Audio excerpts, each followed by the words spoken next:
আল্লাহর নবী বলেন প্রতিদিন 2 বার, সকালে একবার, সন্ধ্যায় একবার আমার উম্মতের আমল আমি রাসূলের সামনে ফেরেশতারা পেশ করে। হায় হায়, নবীর সামনে তোমার নাম উচ্চারণ হয়, ফেরেশতা বলে ইয়া রাসূলুল্লাহ একটা সিজদা দেয় নাই,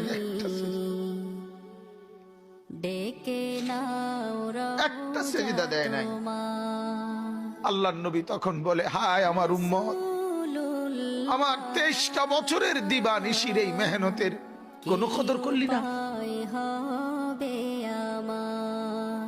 23 বছরের আমার এত কষ্টের কোনো কদর হলো না? হাসরের ময়দানে নবী, দোস্ত শুনেন, হাসরের ময়দানে আল্লাহর নবী তার পিঠ দেখাবে, পিঠ, নবী তার পিঠ দেখাবে, পিঠ দেখায়া বলবে উম্মত দেখ আমার পিঠ চালনির মতো ছিদ্র ছিদ্র করে ফেলছি। তায়েফের বাচ্চারা যখন আমার পাথর মারছে, ওই পাথরের আঘাত সইতে গিয়ে। সেদিন দেখবেন,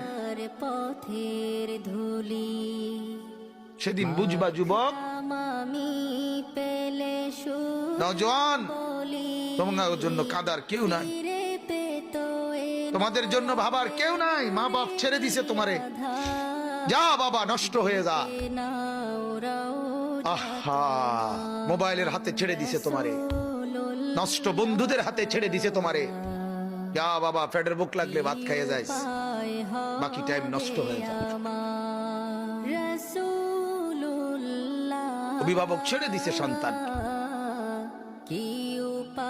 দুপুর বেলা বের হইছে রাত 10টা পর্যন্ত, কারো কোনো পেরেশানি নাই। মা বাবার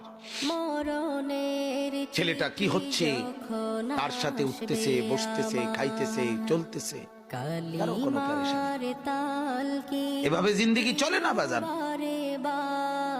এভাবে জিন্দেগি চলে না। এজন্য আল্লাহ তাআলা প্রতিদিন ডাকে আমার বান্দা আমি কি অপরাধ করেছি। রাসূল প্রতিদিন বলে আমার উম্মত আমি কি অন্যায় করেছি।